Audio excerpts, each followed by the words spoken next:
ಹರಿಕಥಾಮೃತ ಸಾರ ಗುರುಗಳ ಕರುಣದಿಂದ ಪನಿತು ಪೇಳುವೆ ಪರಮ ಭಗವದ್ಭಕ್ತರಿದನಾದರದಿ ಕೇಳುವುದು. ಕಡು ಕರುಣಿ ನೀನೆಂದರಿದು ಹೇರುಡಲ ನಮಿಸುವೆ ನಿನ್ನಡಿಗೆ ಬೆಂಬಿಡದೆ ಪಾಲಿಸು ಪರಮ ಕರುಣಾ ಸಿಂಧು ಎಂದೆಂದು.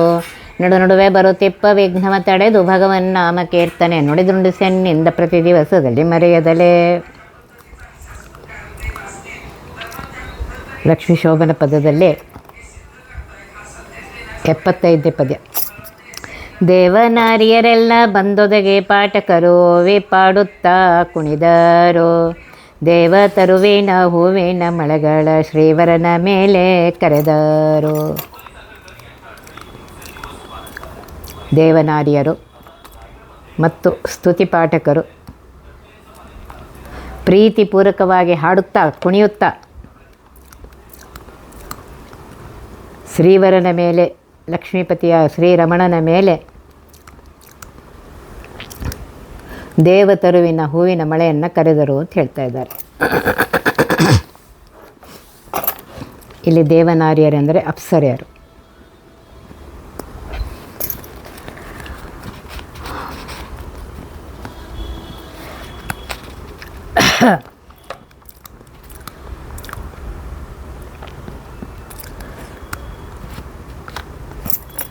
ಇಲ್ಲಿ ಹೇಳ್ತಾ ಇದ್ದಾರೆ, ಅಪ್ಸರೆಯರು ಸಂಪಿಗೆ ಹೂವಿನಂಥ ಮೈಬಣ್ಣ, ಮಾದಕ ಮೈಗೆಂಪು, ಇದು ಸಾಮಾನ್ಯ ಲಕ್ಷಣ, ಅಪ್ಸರೆ ಸಾಮಾನ್ಯ ಲಕ್ಷಣ ಅಂತ ಹೇಳ್ತಾರೆ.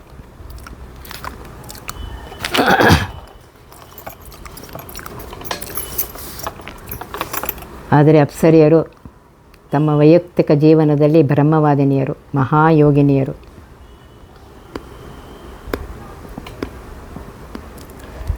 ಆಗಿದ್ದಾರೆ.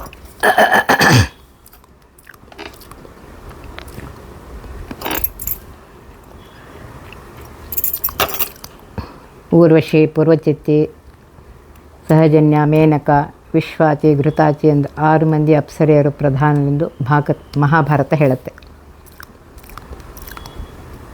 ಇವರು ಸನಕಾದಿ ಮುನಿಗಳಿಗೂ ಪ್ರಹ್ಲಾದಾದಿ ಕರ್ಮಜ ದೇವತೆಗಳಿಗೂ ಸಮಾನರಾಗಿದ್ದಾರೆ ಅಂತ ಹೇಳಿ, ಗಂಗಾ ಪರ್ಜನ್ಯಾದಿ ದೇವತೆಗಳಿಂದ ಉತ್ತಮರಾಗಿದ್ದಾರೆ. ವೇದಾಧಿಕಾರಿ ಉಳ್ಳಂತಹ ಉತ್ತಮರ ಸ್ತ್ರೀಯರ ಸಾಲಿನಲ್ಲಿ ಯಥೋರ್ವಶೇ ಯಮೈಚೈವ ಯಮೀಚೈವ ಅಂತ ಹೇಳಿ ಊರ್ವಶಿ ಮೊದಲಾಗಿ ಬರ್ತಾ ಇದ್ದಾರೆ. ಇನ್ನು 100 ಮಂದಿ ಬೇರೆ ಅಪ್ಸರೆಯರು ಆಜಾನಜ ದೇವತೆಗಳಿಗೆ ಸಮಾನರಾಗಿದ್ದಾರೆ.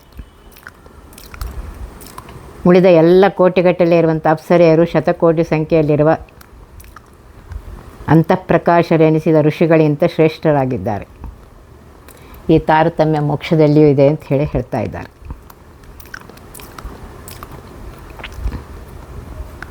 ದೇವರಾರಿಯರೊಡನೆ ಬಂದೊದಗಿದ ಸ್ತುತಿ ಪಾಠಕರು ಗಂಧರ್ವರು. ಗಂಧರ್ವರು ಮಾಯಾವಿದ್ಯಾ ವಿಶಾರದರು.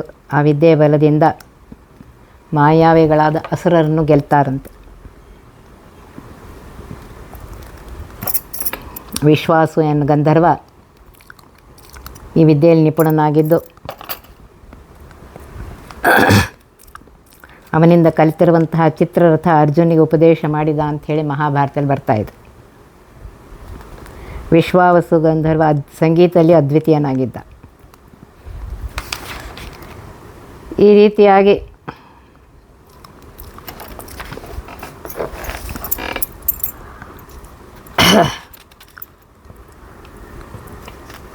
ಇಂತಹ ಗಂಧರ್ವರೊಡನೆ ಅಪ್ಸರೆಯರು ಹಾಡುತ್ತಾ ಕುಣಿಯುತ್ತಾ ಪರಮಾತ್ಮನ ಮೇಲೆ ದೇವತರುವಿನ ಹೂಮಳೆಯನ್ನು ಕರೀತಾರಂತೆ. ದೇವತರು ಅಂದರೆ ಕಲ್ಪವೃಕ್ಷ ಒಂದೇ ಅಲ್ಲ, ಮಂದಾರ, ಪಾರಿಜಾತ, ಸಂತಾನ, ಕಲ್ಪವೃಕ್ಷ ಮತ್ತು ಹರಿಚಂದನ ಅಂತ 5 ಥರದ ವೃಕ್ಷಗಳು.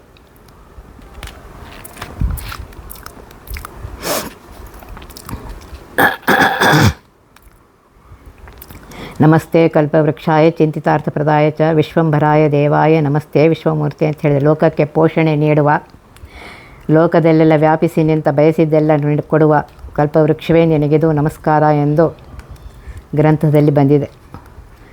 ನಮೋ ವೃಕ್ಷೇಭ್ಯ ಅಂತ ವೇದ ಮಂತ್ರವು ಹೇಳುತ್ತೆ. ಈ ರೀತಿಯಾಗಿ ಬಂದಿದೆ. ಮುತ್ತು ರತ್ನಗಳಿಂದ ಕೆತ್ತಿಸಿದ ಹಸೆಯ ನವರತ್ನ ಮಂಟಪದೇ ಪಸರಿಸೆ, ನವರತ್ನ ಮಂಟಪದೇ ಪಸರಿಸೆ, ಕೃಷ್ಣನ ಮುತ್ತೈದೆಯರೆಲ್ಲ ಕರೆದರು. ಮುತ್ತು ರತ್ನಗಳಿಂದ ಖಚಿತವಾಗಿರುವಂತಹ ಹಸೆಯನ್ನು ನವರತ್ನ ಖಚಿತ ಮಂಟಪದಲ್ಲಿ ಹಾಸಿ ಕೃಷ್ಣನನ್ನು ಮುತ್ತೈದೆಯರು ಕರೆದರು ಅಂತ ಹೇಳ್ತಾ ಇದ್ದಾರೆ.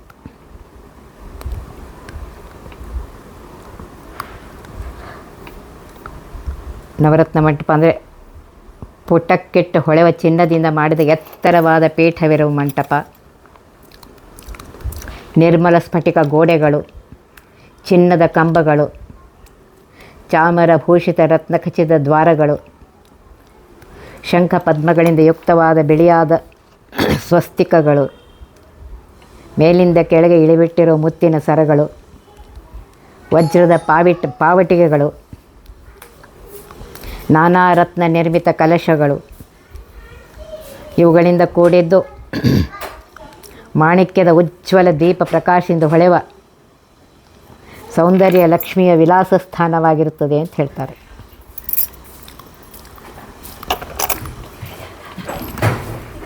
ನೆಲ ಸಾರಿಸಿ ರಂಗೋಲಿ ಹಾಕಿದೆ. ಧ್ವಜ ಪತಾಕೆ, ತೋರಣ, ಮೇಲುಕಟ್ಟು, ಬಾಳೆಗಿಡ, ಪೂರ್ಣ ಕಲಶ, ಅಂಕುರ ಮೊದಲಾದ ಮಂಗಳ ವಸ್ತುಗಳನ್ನು ಇಟ್ಟಿದ್ದಾರೆ. ಮಂಗಳ ಗೀತವಾದ್ಯ, ನೃತ್ಯ, ಪುರಾಣ ಪಠಣಗಳು ಶೋಭಿಸುತ್ತಾ ಮಹಾಪುಣ್ಯಕರವಾಗಿದ್ದು ಮನೋಹರವಾಗಿದೆ ಅಂತ ಹೇಳ್ತಾರೆ. ಪರಮಾತ್ಮನ ಆರಾಧನೆಯ ಕಾಲದಲ್ಲಿ ಹೀಗೆ ಮಂಟಪವನ್ನು ಧ್ಯಾನಿಸಿ ಪರಮಾತ್ಮನಿಗೆ ಅರ್ಪಿಸಬೇಕು ಅಂತ ಹೇಳ್ತಾರೆ. ಇಲ್ಲಿ ವಿವಾಹ ಕಲ್ಯಾಣೋತ್ಸವ ರೂಪವಾದ ಆರಾಧನೆಯಾದ್ದರಿಂದ ಲಕ್ಷ್ಮೀನಾರಾಯಣರಿಗೆ ನವರತ್ನ ಮಂಟಪವನ್ನು ಸಮುದ್ರ ರಾಜ ಅರ್ಪಿಸಿದ್ದಾನೆ.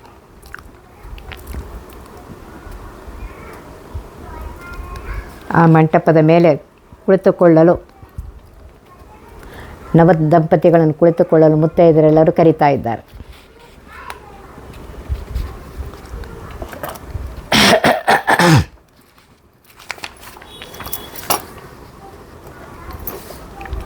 ಹೀಗೆ ರತ್ನ ಮಂಟಪದಲ್ಲಿ ಚಿನ್ನದ ಹಸೆಮಣೆ, ಅದಕ್ಕೆ ಮುತ್ತಿನ ಮೇಲ್ವಾಸು, ಇವೆಲ್ಲವೂ ಮಂಗಳಕರವಾದದ್ದು ಅಂತ ಹೇಳ್ತಾರೆ. ಮಂಗಳ ದೇವತೆ ಎನಿಸಿರುವಂತಹ ಲಕ್ಷ್ಮೀದೇವಿಯ ತಾನೇ ಮಂಟಪ, ಮಣಿ ಮುಂತಾದವುಗಳಲ್ಲಿ ಅವೇ ಆಕಾರದ ಚಿನ್ಮಯ ರೂಪದಿಂದ ಸನ್ನಿಹಿತಳಾಗಿದ್ದು ಪರಮಾತ್ಮನನ್ನು ತಾನೇ ಎತ್ಕೋತಾಳೆ. ನಾವು ಪರಮಾತ್ಮನ ಆರಾಧನೆ ಧ್ಯಾನಿಸುವ ರತ್ನಮಂಟಪ ಹಾಗೂ ಅದರಲ್ಲಿರುವ ಚಿತ್ರಾಸನಗಳು ಮಹಾಲಕ್ಷ್ಮಿಯ ಸ್ವರೂಪವೇ ಆಗಿದೆ. ಇಲ್ಲಿ ಹಸೆ ಕರೆಯುವ ಮುತ್ತೈದೆಯರು ಯಾರು ಅಂದರೆ ಭಾರತಿ, ಸರಸ್ವತಿ ಮುಂತಾದವರು.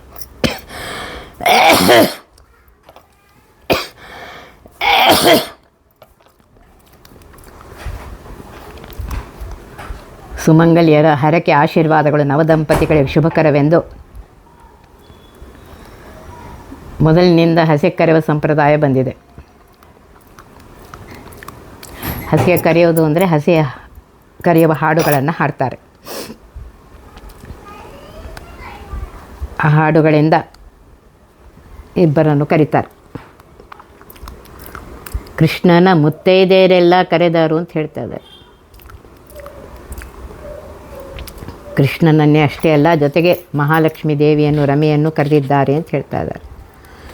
ಮದುಮಕ್ಕಳಿಬ್ಬರನ್ನು ಹಸೆಗೆ ಕರಿಬೇಕು. ಈ ರೀತಿಯಾಗಿದೆ. ಶೇಷ ಶಯನನೆ ಬಾ, ದೋಷ ದೂರನೆ ಬಾ, ಭಾಸುರ ಕಾಯ ಹರಿಯೇ ಬಾ, ಭಾಸುರ ಕಾಯ ಹರಿಯೇ ಬಾ, ಶ್ರೀಕೃಷ್ಣ ವಿಲಾಸದಿಂದೆಮ್ಮ ಹಸೆಗೆ ಬಾ. ಶೇಷಶಯನನು, ದೋಷರಹಿತನು,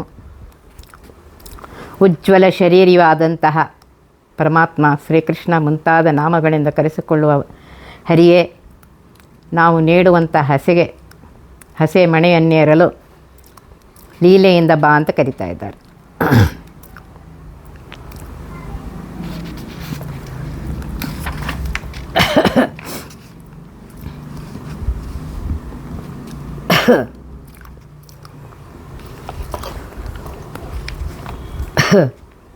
ಈ ರೀತಿಯಾಗಿ ಕರೆದು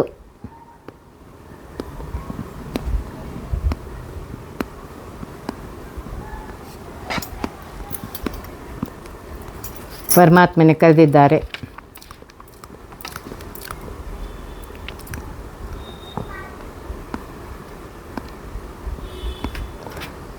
ಜಯ ವಿಜಯಾದಿ ಮಾತ್ರ ಅಲ್ಲದೆ ಎಲ್ಲ ಮುಕ್ತರಿಗೂ ಚತುರ್ಭುಜ ಸಾಮ್ಯವಂತ ಹೇಳಿದ್ದಾರೆ. ಹೀಗಾಗಿ ಎಲ್ಲರೂ ಪರಮಾತ್ಮನನ್ನು ಶ್ರೀಕೃಷ್ಣನ ಹಸಿಗೆ ಬಾ ಅಂತ ಕರಿತಾ ಇದ್ದಾರೆ.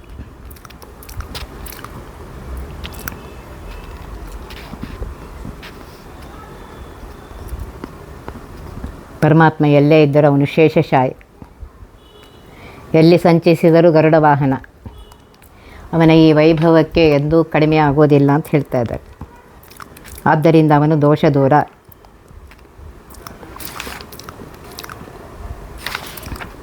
ನವದಂಪತಿಗಳು ಪರಸ್ಪರ ಪ್ರೀತಿಯಿಂದ ಹಾಲು ಜೇನಿನಂತೆ ಬೆರೆತಿದ್ದು ಕಲಹ ದೋಷಾದಿ ದೂರರಾಗಿ ಬಾಳಬೇಕೆಂಬ ಹರಕೆ ಈ ಮಾತಿನಲ್ಲಿ ಹೇಳ್ತಾ ಇದ್ದಾರೆ.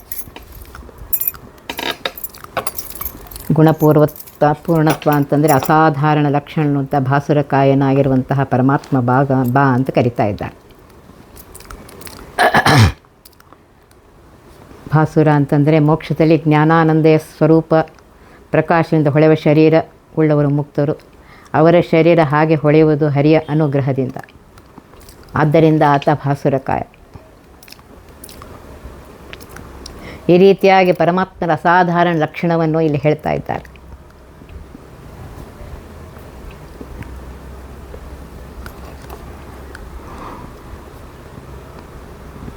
ಶೇಷಶಾಯಿತ್ವಾದಿ ಅಸಾಧಾರಣ ಬಾಹ್ಯ ಲಕ್ಷಣಗಳಿಂದಲೂ ದೋಷ ದೂರತ್ವಾದಿ ಅಸಾಧಾರಣ ಸ್ವರೂಪ ಲಕ್ಷಣಗಳಿಂದಲೂ ಯುಕ್ತನಾದ ಹರಿಯೇ ಶ್ರೀಕೃಷ್ಣ, ಹರಿ ಮುಂತಾಗಿ ಅನೇಕ ನಾಮಗಳಲ್ಲಿ ಪರಮಾತ್ಮ ಆವಿರ್ಭವಿಸ್ತಾನೆ, ಕರೀತಾರೆ. ಪರಮಾತ್ಮ ಎಲ್ಲ ರೂಪಗಳಲ್ಲಿ ಮಹಾಲಕ್ಷ್ಮೀ ದೇವಿಯೊಡನೆ ಇರ್ತಾನೆ. ಆದ್ದರಿಂದ ಶ್ರೀಕೃಷ್ಣ ಶ್ರೀದೇವಿಯೊಡನೆ ನಮ್ಮ ಹಸಿಗೆ ಬಾ. ನೀವು ಅನಾದಿ ದಂಪತಿಗಳೇ ಆಗಿದ್ದರೂ ನಿಮ್ಮ ಈ ಮದುವೆ ನಮಗೆ ಹೊಸದು. ಲೀಲೆಯಿಂದ ಈ ಮದುವೆ ಮಾಡಿಕೊಳ್ಳಿ. ಹಸೆ ಮಣೆ ಏರಿ ಹಸೆ ಮಣೆಯನ್ನು ಏರು ಅಂತ ಹೇಳಿ ಕರಿತಾ ಇದ್ದಾರೆ ದೇವತಾ ಸ್ತ್ರೀಯರೆಲ್ಲರು. ಕಂಜಲೋಚನನೆ ಬಾ ಮಂಜುಳ ಮೂರುತಿಯೇ ಬಾ, ಕುಂಜರ ವರದಾಯಕನೇ ಬಾ, ಕುಂಜರ ವರದಾಯಕನೇ ಬಾ, ಶ್ರೀಕೃಷ್ಣ ನಿರಂಜನ ನಮ್ಮ ಹಸೆಗೆ ಬಾ. ಕಮಲದಂತಹ ಕಣ್ಣಿನ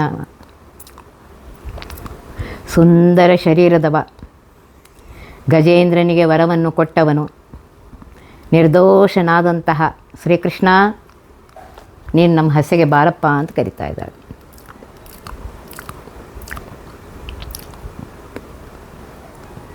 ಹಿಂದೆ ನುಡಿ ಹೇಳಿದಂತೆ ಪರಮಾತ್ಮನಲ್ಲಿ ಕಂಡುಬರುವ ಲಕ್ಷಣ ಮತ್ಯಾರಲ್ಲೂ ಇಲ್ಲ. ಶೇಷಶಯನತ್ವಾದಿ ಇತ್ಯಾದಿ ಅಸಾಧಾರಣ ಲಕ್ಷಣಗಳಿವೆ ಅಂತ ಹೇಳಿ ಇಲ್ಲಿ ಕರುಣಾ ಸಮುದ್ರನಾಗಿರುವಂತಹ ಪರಮಾತ್ಮ ಬಾರಪ್ಪ ಅಂತ ಹೇಳಿ ಕರಿತಾ ಇದ್ದಾರೆ.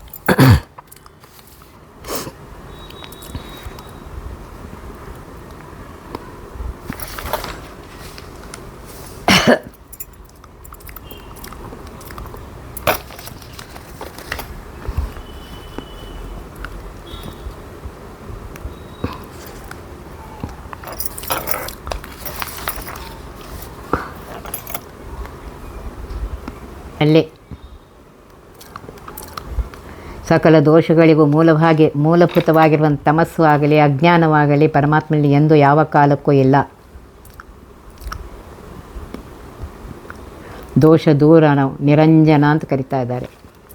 ಆದ್ದರಿಂದ ಇಲ್ಲಿ ಕುಂಜರ ವರದಾಯಕ ನಿರಂಜನ ಬಾ ಅಂತ ಹೇಳಿ ಹೇಳ್ತಾ ಇದ್ದಾರೆ.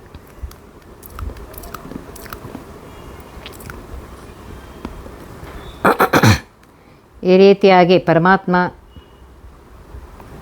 ದೋಷ ದೂರನಾಗಿದ್ದಾನೆ, ಅಪ್ರಾಕೃತನಾಗಿದ್ದಾನೆ, ಚಿನ್ಮಯನಾಗಿದ್ದಾನೆ ಅಂಥೇಳಿ ಹೇಳುತ್ತಾ ಮಂಜುಳ ಮೂರುತಿಯಾಗಿದ್ದಾನೆ ಅಂಥೇಳಿ ಗಜೇಂದ್ರ ಸ್ತೋತ್ರದಲ್ಲಿ ಬಂದಿದೆ. ಅಂತಹ ಪರಮಾತ್ಮ ಬಾರಪ್ಪ ಅಂತ ಕರಿತಾ ಇದ್ದಾರೆ. ಒಂದೊಂದು ನುಡಿಯಲ್ಲಿಯೂ ಅಷ್ಟು ಸುಂದರವಾಗಿ ಹೇಳ್ತಾ ಇದ್ದಾರೆ ನೋಡಿ. ಆ ಪರಮಾತ್ಮ ಸರ್ವೋತ್ತಮನಾಗಿದ್ದಾನೆ, ಸರ್ವೋತ್ಕೃಷ್ಟನಾಗಿದ್ದಾನೆ, ಸರ್ವಸ್ವಾಮಿಯಾಗಿದ್ದಾನೆ ಅಂತ ಅನ್ನೋದನ್ನು. ಆದಿ ಕಾಲದಲ್ಲೇ ಆಲದೆಲೆಯ ಮೇಲೆ ಶ್ರೀದೇವಿಯರೊಡನೆ ಪವಡಿಸಿದ, ಶ್ರೀದೇವಿಯರೊಡನೆ ಪವಡಿಸಿದ ಶ್ರೀಕೃಷ್ಣ ಮೋದದಿಂದೆಮ್ಮ ಹಸೆಗೆ ಬಾ.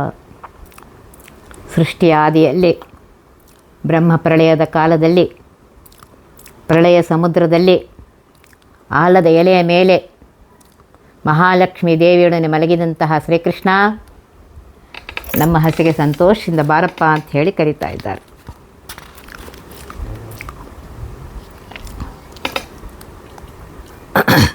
ದಾಂಪತ್ಯ ಜೀವನದ ಧ್ಯೇಯ 2, ಸುಖ ಮತ್ತು ಸಂತತಿ.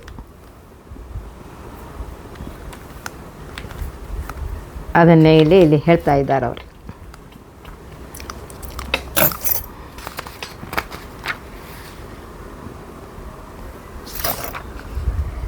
ಈ ರೀತಿಯಾಗಿ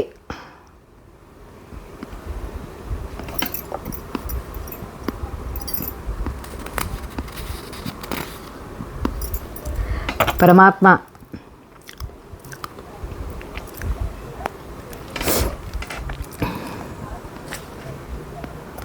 ಪ್ರಳಯ ಕಾಲದಲ್ಲಿಯೂ ಮಹಾಲಕ್ಷ್ಮೀ ದೇವಿಯೊಳಗನೇ ಇದ್ದಾನೆ. ಅವಳು ನಿತ್ಯ ವಿಯೋಗಿಯಾಗಿದ್ದಾಳೆ. ಯಾವಾಗಲೂ ಅವಳು ಪರಮಾತ್ಮನ ಜೊತೆಗೇ ಇರ್ತಾಳೆ.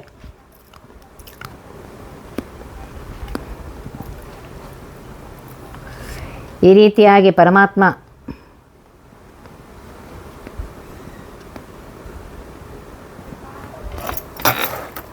ಇದ್ದಾನೆ ಅಂಥೇಳಿ ಹೇಳುತ್ತಾ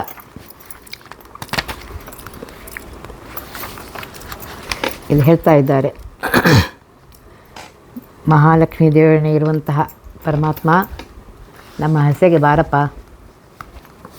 ಅಂಥೇಳಿ ಕರಿತಾ ಇದ್ದಾರೆ. ಆದಿ ಕಾರಣನಾಗಿ ಆಗ ಮಲಗಿದ್ದು ಮೋದ ಜೇವರ ತನ್ನ ಉದರದಲ್ಲಿ, ಮೋದ ಜೇವರ ತನ್ನ ಉದರದಲ್ಲಿ ಬೆಟ್ಟ ನಾದಿ ಮೂರುತಿಯ ಹಸೆಗೆ ಬಾ. ಬ್ರಹ್ಮ ಪ್ರಳಯ ಕಾಲದಲ್ಲಿ ಜಗತ್ತಿನ ಆದಿಕಾರಣನಾಗಿದ್ದು ಸುಖಿಗಳಾಗಿರುವಂತಹ ಜೀವರನ್ನು ತನ್ನ ಉದರದಲ್ಲಿ ಸುರಕ್ಷಿತವಾಗಿಟ್ಟುಕೊಂಡಂತಹ ಅನಾದಿ ಮೂರುತಿಯಾಗಿರುವಂತಹ ಹರಿಯೇ ನಮ್ಮ ಹಸೆಗೆ ಬಾ ಅಂತ ಹೇಳಿ ಕರೀತಾ ಇದ್ದಾರೆ.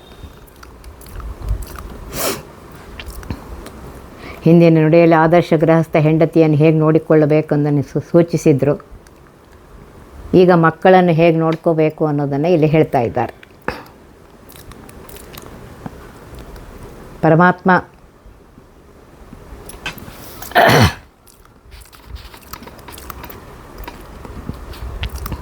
ಬ್ರಹ್ಮಾಂಡ ಅಂತರ್ಗತವಾಗಿ ಸಕಲ ರೂಪಗಳು ಒಂದು ದೃಷ್ಟಿಯಿಂದ ಸಾಧ್ಯ. ಅವುಗಳಿಗೆ ಶುದ್ಧ ಸೃಷ್ಟಿ ಇದೆ. ಹೇಗೆ ಒಂದು ದೀಪದಿಂದ ಅನೇಕ ದೀಪಗಳು ಹೊರಬರುವಂತೆ ಮೂಲ ರೂಪದಿಂದ ಎಲ್ಲ ರೂಪಗಳು ಹೊರಬರುತ್ತೆ. ಪರಮಾತ್ಮ ತನ್ನ ಉದರದಲ್ಲಿ ಸರ್ವ ಜೀವರನ್ನು ಸುರಕ್ಷಿತವಾಗಿಟ್ಟುಕೊಂಡಿದ್ದಾನೆ. ಇಟ್ಟುಕೊಂಡು ಲಯಕಾದ ಮಲಗಿದ್ದಾನೆ. ವಿಷ್ಣು ರಹಸ್ಯದಲ್ಲಿ ಹೇಳಿದಂತೆ ನಾಭಿ ಪ್ರದೇಶದಿಂದ ಮೇಲ್ಗಡೆ ಬಲಭಾಗದಲ್ಲಿ ಮುಕ್ತ ಜೀವರನ್ನು, ಎಡಭಾಗದಲ್ಲಿ ಮುಕ್ತಿಯೋಗ್ಯರನ್ನು, ನಾಭಿ ಪ್ರದೇಶ ಲಿಂಗಭಂಗವಾದ ಆಗಿರದ ಎಲ್ಲ ನಿತ್ಯ ಸಂಸಾರಿಗಳನ್ನು, ವಾಗರದ ಎಲ್ಲ ಎಡಭಾಗದಲ್ಲಿ ತಮೋವಾಸಿಗಳನ್ನು ಇಟ್ಟುಕೊಂಡು ಆಲದ ಮೇಲೆ ಯೋಗ ನಿದ್ರೆಯನ್ನು ಮಾಡುತ್ತಾ ಇದ್ದಾನೆ ಅಂತ ಹೇಳ್ತಾ ಇದ್ದಾರೆ.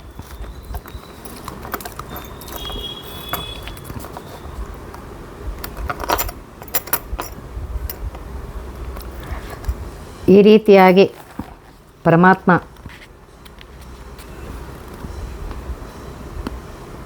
ಎಲ್ಲರನ್ನು ತನ್ನ ಹೊಟ್ಟೆಯಲ್ಲಿಟ್ಟುಕೊಂಡಿದ್ದಾನೆ.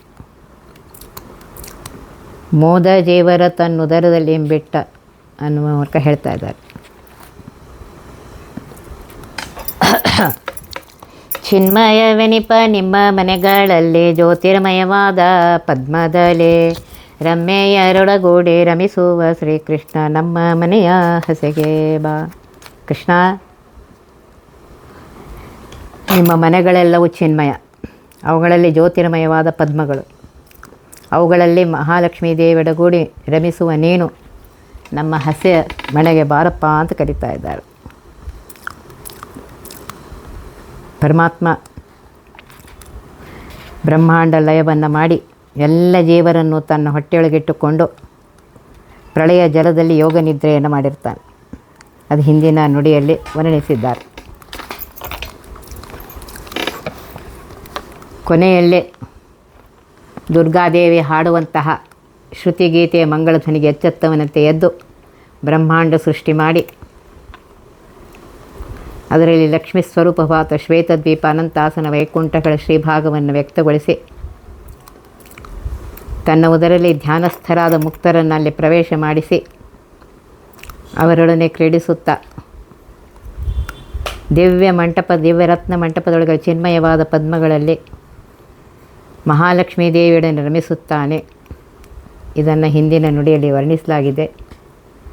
ಇನ್ನು ಮುಂದಿನ ನುಡಿ, ಈ ನುಡಿಯಲ್ಲಿ ಏನೇನು ಹೇಳ್ತಾರೆ ಅನ್ನೋದನ್ನು ತಿಳ್ಕೊಳ್ಳೋಣ. ಪರಮಾತ್ಮನ ಮಹಿಮೆ ಎಷ್ಟಿದೆ ಅನ್ನೋದನ್ನು ಇಲ್ಲಿ ಚೆನ್ನಾಗಿ ಹೇಳ್ತಾ ಇದ್ದಾರೆ.